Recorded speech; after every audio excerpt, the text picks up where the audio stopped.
how are you doing today? My name is Sally Petrick. I'm with the Center for Quality Management and Education, former teacher, K-12 administrator, consultant, and co-author of this book, Lean Six Sigma in Education, a Quality Framework for School Leaders, which can be purchased on Amazon.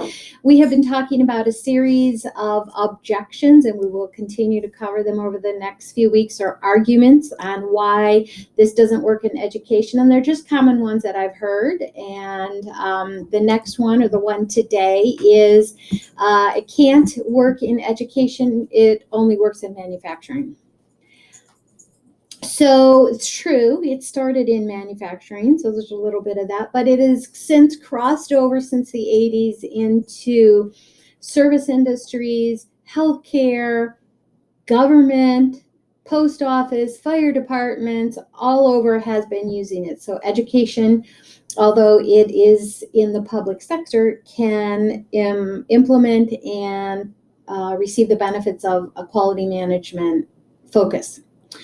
But I would have to ask you that if it doesn't work in education. So I would have to ask, you don't have customers? Yes, of course we have customers. So who is the customer in education? It's student, it's the parent or grandparents, it's the school board, community members, business owners in the community, colleges who get the kids after they graduate, could be the state and federal government who pay for part of your services.